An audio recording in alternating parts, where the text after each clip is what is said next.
মদিনাকে রক্ষা করার জন্য বিশ্বনবী মুহাম্মদুর রাসূলুল্লাহ সাল্লাল্লাহু আলাইহি ওয়াসাল্লাম তিনি যুদ্ধের ঘোষণা দিয়ে দিলেন। সকল সাহাবী প্রায় 1 থেকে 1,500 সাহাবী যুদ্ধের জন্য প্রস্তুতি গ্রহণ করলেন। যুদ্ধের প্রস্তুতি গ্রহণ করার সঙ্গে সঙ্গে বিশ্বনবী মুহাম্মদুর রাসূলুল্লাহ সাল্লাল্লাহু আলাইহি ওয়াসাল্লাম যখন অর্ডার দিয়ে দিলেন, অর্ডার দেওয়ার সঙ্গে সঙ্গে তারা সকলেই 1,500 সাহাবী মদিনার ভিতরে ঝাঁপিয়ে পড়ল বিভিন্ন জায়গায় পরীক্ষা খনন করার জন্য।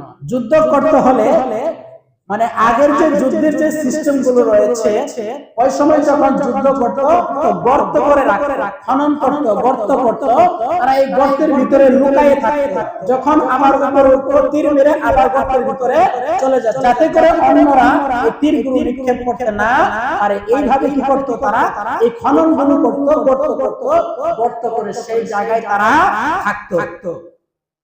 বিশ্বনবী মুহাম্মদুর রাসূলুল্লাহ সাল্লাল্লাহু আলাইহি ওয়াসাল্লাম যখন তিনি এই গর্ত করার নির্দেশ দিলেন, 1,500 সাহাবী সকলেই যার যে জায়গা মতো গর্ত খনন করে শুরু করে দিল। গর্ত খনন করতে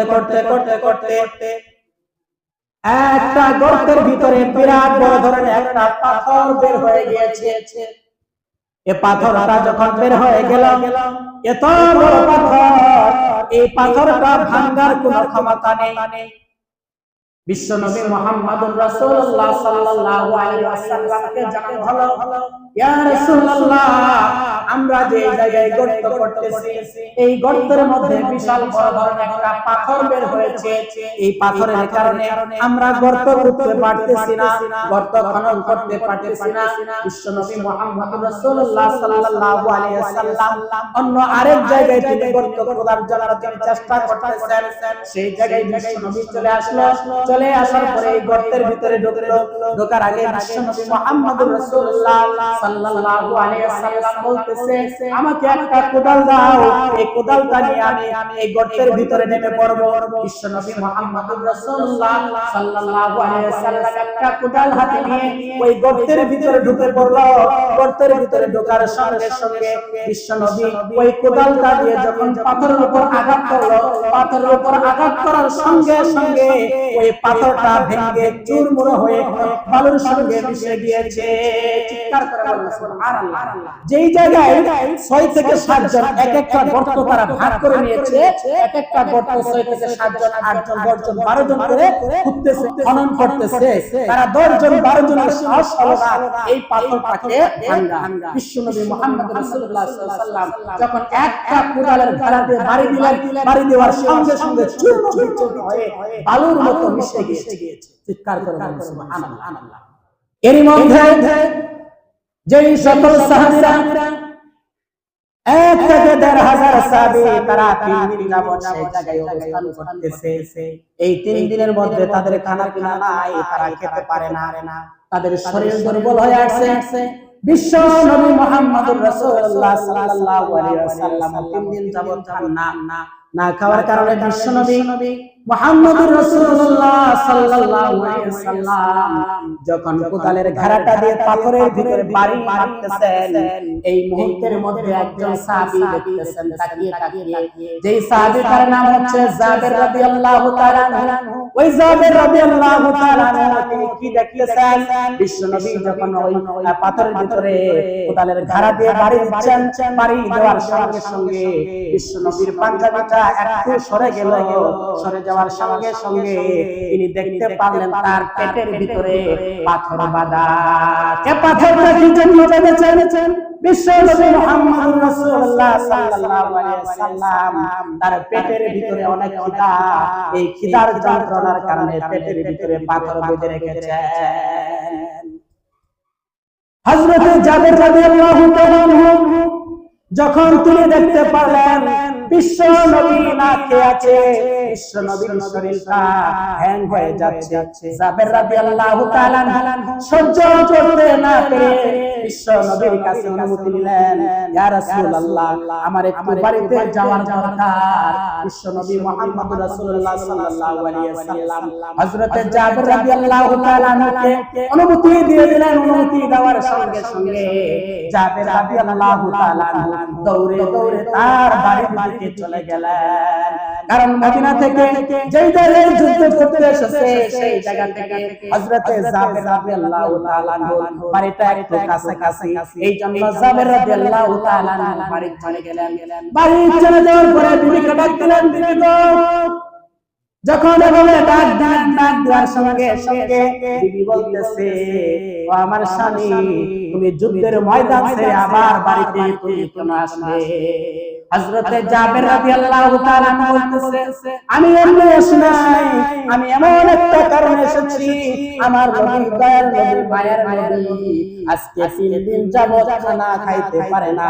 তার পেটের ভিতরে আমি পাথর বাঁধা দেখলাম, এই মনের ভিতরে আমার হিট লেগেছে। বিশ্ব নবী রাহমাতাল লিল আলামিন, একজন নবী মানুষ, উনি না খেয়ে থাকতে এটা আমাদের সহ্য হয় না। এই জন্য আমি আসলাম তোমার কাছে।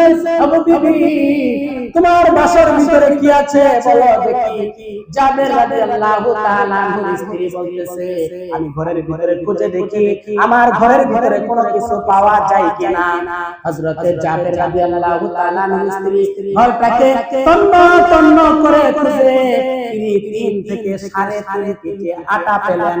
আটা পাওয়ার পরে হযরত জাবের রাদিয়াল্লাহু তাআলা কে বললেন, ওগো আমার স্বামী, আমি শুধু 3 কেজি আটা পেয়েছি। এই 3 কেজি আটা তো পেয়েছি, এই আটা দিয়ে যদি রুটি বানাই তাহলে বিশ্ব নবী কি দিয়ে খাবে? আমাদের তো তরকারি নেই। দেখেন হযরত জাবের রাদিয়াল্লাহু তাআলা আনহুর স্ত্রী বলতেছে, আমার একটা ছোট্ট একটা বকরি আছে, ছোট্ট একটা ছাগল আছে, মোটা তাজা ছোট্ট একটা ছাগল। এই ছাগলটাকে আমি জবাই করে দেই। এই ছাগলটা জবাই করে দেওয়ার পরে যে গোশতটা হবে, এই গোশতটা দিয়ে বিশ্ব নবীকে আমরা দুপুরে একবেলা দাওয়াত খাওয়াবো। হযরত জাবের রাদিয়াল্লাহু তাআলার স্ত্রী এই কথা বলার সঙ্গে সঙ্গে তাৎক্ষণিকভাবে ছাগলটাকে জবাই করে ফেললেন, রুটিকে পিষে ফেললেন, রুটি বানাইতে শুরু করলেন। এদিকে হযরত জাবের রাদিয়াল্লাহু তাআলা কে বলতেছে, ওগো আমার স্বামী, তুমি বিশ্ব নবী মুহাম্মদ রাসূলুল্লাহ সাল্লাল্লাহু আলাইহি ওয়াসাল্লামকে আবার দাওয়াতের কথা বলো, সে যাতে করে দুপুরে আমাদের ওখানে দাওয়াত খায় এবং তার সাথে আরো 4 থেকে 5 জন লোক যাতে করে আমাদের বাড়িতে আসে। কারণ আমাদের রুটি হচ্ছে 3 কেজি চালের রুটি। সর্বোচ্চ রুটি কয়টা হতে পারে? 3 কেজি চালের রুটি সর্বোচ্চ 20 থেকে 25 হতে পারে বা 15টাও হতে পারে। এমন ধরনের রুটি দিয়ে এতগুলো মানুষ দাওয়াত দিলে আমরা খাওয়াইতে পারবো না। অতএব বিশ্ব নবী সহ 4 থেকে 5 জন লোককে দাওয়াত দিয়ে নিয়ে আসবা। হযরত জাবের রাদিয়াল্লাহু তাআলা তিনি চলে গেলেন বিশ্ব নবী মুহাম্মদুর রাসূলুল্লাহ সাল্লাল্লাহু আলাইহি ওয়াসাল্লামের কাছে। বিশ্ব নবীকে বলতেছে, ইয়া রাসূলুল্লাহ, আমিও তো গরীব মানুষ, আমার ঘরে তো কিছু নাই, তবে আমি 3 থেকে 4 কেজি আটা পেয়েছি, এগুলো দ্বারা রুটির কাজ চলতেছে এবং কি আমার স্ত্রীর একটা ছাগলের বাচ্চা ছিল, জবাই করে কিছু গোশত ভুনা করে রাখতেছে। এই কথা বলার পরে, ইয়া রাসূলুল্লাহ, আপনি সহ এবং আপনার 4 থেকে 5 জন লোক আপনার সাথীকে নিয়ে আজকে আমার বাসায় আপনাকে আমরা একটু দাওয়াত খাওয়াবো। এই কথা শোনার সঙ্গে সঙ্গে বিশ্বনবী মুহাম্মদ রাসূলুল্লাহ সাল্লাল্লাহু আলাইহি ওয়াসাল্লাম চিন্তা করতেছেন। চিন্তা করতে করতে আমরা এখানে ১৫০০ সাহাবীকে দিয়ে ৪-৫ জন লোক আমরা কিভাবে দাওয়াত খাবো? হযরতে জাবের রাদিয়াল্লাহু তাআলা এর সম্মুখে বিশ্বনবী মুহাম্মদুর রাসূলুল্লাহ সাল্লাল্লাহু আলাইহি ওয়াসাল্লাম ডাক দিয়ে বলতেছে, ১৫০০ সাহাবীকে, ও আমার সাহাবীরা, তোমরা যেখানে থাকো না কেন আমার কথার ডাকে সাড়া দাও। এই যে জাবের, আমাদের জাবের, আমাদের বন্ধু, আমাদের সাহাবী তোমাদেরকে দাওয়াত দিয়েছে। হযরতে জাবের রাদিয়াল্লাহু তাআলা আনহু 6 জনকে দাওয়াত দিলেন। বিশ্বনবী মুহাম্মদ রাসূলুল্লাহ সাল্লাল্লাহু আলাইহি ওয়াসাল্লাম দাওয়াত দিলেন কতজনকে?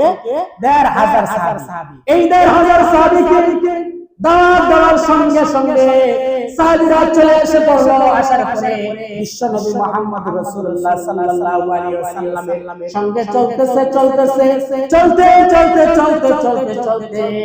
জাবের রাদিয়াল্লাহু তাআলা বাড়ির সম্মুখে গেলেন। বাড়ির সম্মুখে যাওয়ার পরে জাবের রাদিয়াল্লাহু তাআলা বললেন, হে জাবের, তুমি যে খাসিটা জবাই করেছো, যেই বকরিটা জবাই করেছো, এই বকরির যে ভুনাটা আমার সম্মুখে নিয়ে আসার পরে বিশ্বনবী মুহাম্মদুর রাসূলুল্লাহ সাল্লাল্লাহু আলাইহি ওয়াসাল্লাম একটু মুখ থেকে লালা বের করে ওই ডেকের ভিতরে ঢুকিয়ে দিলেন। যেই রুটিগুলো তুমি তৈরি করেছো, সেই রুটিগুলো আমার সামনে নিয়ে আসার পরে বিশ্বনবী মুহাম্মদ রাসূলুল্লাহ সাল্লাল্লাহু আলাইহি ওয়াসাল্লাম একটু লালা ঢুকিয়ে দিলেন। লালা ঢুকিয়ে দেওয়ার পরে বলতেছে, হে জাবের, তুমি কোনো টেনশন করো না, কোনো চিন্তা করো না। এরপরে জাবের রাদিয়াল্লাহু তাআলা তার স্ত্রীকে দিয়ে বলতেছে, ও আমার স্ত্রী, বিশ্বনবী মুহাম্মদুর রাসূলুল্লাহ সাল্লাল্লাহু আলাইহি ওয়াসাল্লামকে আমি দাওয়াত দিয়েছিলাম 6 জনের জন্য, কিন্তু বিশ্বনবী ১৫০০ লোক আমার কাছে নিয়ে এসেছে। হযরতে জাবের রাদিয়াল্লাহু তাআলা আনহুর স্ত্রী বলতেছে, ও আমার স্বামী, তুমি যেহেতু 6 থেকে 7 জনের দাওয়াত দিয়েছিলে, আর বাকি দাওয়াত কে দিয়েছে? বিশ্বনবী দিয়েছে। চিৎকার করে বলেন সুবহানাল্লাহ। যেই বিশ্বনবী ১৫০০ লোকের দাওয়াত দিতে পারে, তাহলে আমাদের কোনো টেনশন নাই, আমাদের কোনো পেরেশানি নাই।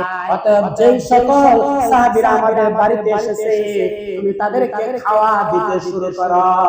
চিৎকার করে বলেন সুবহানাল্লাহ। বিশ্বনবী মুহাম্মদুর রাসূলুল্লাহ সাল্লাল্লাহু আলাইহি ওয়াসাল্লাম জাবের রাদিয়াল্লাহু তাআলা আনহুকে ডাক দিয়ে বলতেছে, ও জাবের, তুমি যখন খানাগুলো দিবা, তবে শর্ত হচ্ছে খানা দেওয়ার সময় তোমার যে ঢাকনা আছে, এই ঢাকনাটা উঠানো যাবে না। রুটির যে ঢাকনা আছে, এই ঢাকনাকে উঠানো যাবে না। তুমি নিজেও চোখ দিয়ে দেখবে না কতগুলো আছে না আছে, তুমি এগুলো দৃষ্টিপাত করতে পারবে না। জাবের রাদিয়াল্লাহু তাআলা আনহুকে এইভাবে ডিক্লার দিয়ে দিলেন। ডিক্লার দেওয়ার সঙ্গে সঙ্গে জাবের রাদিয়াল্লাহু তাআলা আনহু খাওয়াতে শুরু করে দিলেন। বিশ্বনবী মুহাম্মদ রাসূলুল্লাহ সাল্লাল্লাহু আলাইহি ওয়াসাল্লাম চেয়ে দেখতেছেন, ১ থেকে ১৫০০ সাহাবী একে একে খেয়ে শেষ করে দিল, কমপ্লিট করে ফেলল। তারপরে বিশ্বনবী মুহাম্মদ রাসূলুল্লাহ সাল্লাল্লাহু আলাইহি ওয়াসাল্লাম গোশত দিয়ে রুটি খেলেন। খাওয়ার পরে বিশ্বনবী মুহাম্মদ রাসূলুল্লাহ সাল্লাল্লাহু আলাইহি ওয়াসাল্লাম জাবের রাদিয়াল্লাহু তাআলা আনহু বলতেছে, হে জাবের, এবার তুমিও খাও, তোমার স্ত্রীও খাও। এরপরে তোমার যে সকল আত্মীয় স্বজন রয়েছে, বংশের লোক রয়েছে, সকল বংশের লোকদেরকে ডাকিয়ে তুমি তাদেরকে খাওয়ায় দাও। খাওয়ায় দেওয়ার পরে সকলেই খাওয়া কমপ্লিট হয়েছে, সকলের খাওয়া শেষ হয়ে গেছে। শেষ হয়ে যাওয়ার পরে বিশ্বনবী মুহাম্মদুর রাসূলুল্লাহ সাল্লাল্লাহু আলাইহি ওয়াসাল্লাম জাবেরকে ডাক দিয়ে বলতেছে, ও জাবের, তোমার পাতিলের ঢাকনাটা খুলে দেখো, তরকারির কি অবস্থা। হযরতে জাবের রাদিয়াল্লাহু তাআলা পাতিলের ঢাকনাটা খুলে দেখে যতটুকু তরকারি ছিল, যতটুকু রুটি ছিল, সবগুলোই রয়েছে। চিৎকার করে বলেন সুবহানাল্লাহ। দেখেন বিশ্বনবী মুহাম্মদুর রাসূলুল্লাহ সাল্লাল্লাহু আলাইহি ওয়াসাল্লামের হাতের ছোঁয়ায় কেমন বরকত হয়েছে। চিৎকার করে বলেন সুবহানাল্লাহ। আমার বিশ্বনবী মুহাম্মদুর রাসূলুল্লাহ সাল্লাল্লাহু আলাইহি ওয়াসাল্লামের হাতের কেমন বরকত ছিল। চাঁদের উপর যখন হাত দ্বারা ইশারা করেছিল, ইশারা করার সঙ্গে সঙ্গে চাঁদকে তিনি দ্বিখণ্ডিত করে ফেলেছে। চিৎকার করে বলেন সুবহানাল্লাহ। এই আমাদের নবী, মায়ের নবী, আমাদের জন্য হচ্ছে রহমত স্বরূপ। চিৎকার করে বলেন সুবহানাল্লাহ। আজকে আমরা এই নবীকে ভুলে গিয়েছি, এই নবীকে মানি না, এই নবীর তরিকা মোতাবেক চলি না। আর যারা এই নবীকে মেনেছে তাদের ঘরে শান্তি এসেছে। যারা নবীকে মানে নাই তাদের ঘরে কখনো শান্তি আসে না। আর যারা নবীকে ভাবে মানতে পারবে, নবীকে মহব্বত করতে পারবে, নবীকে ভালোবাসতে পারবে, এই নবী আপনার আমার জন্য সুপারিশ করবে কাল কিয়ামতের ময়দানে। এই নবী আমাদের জন্য রহমত স্বরূপ।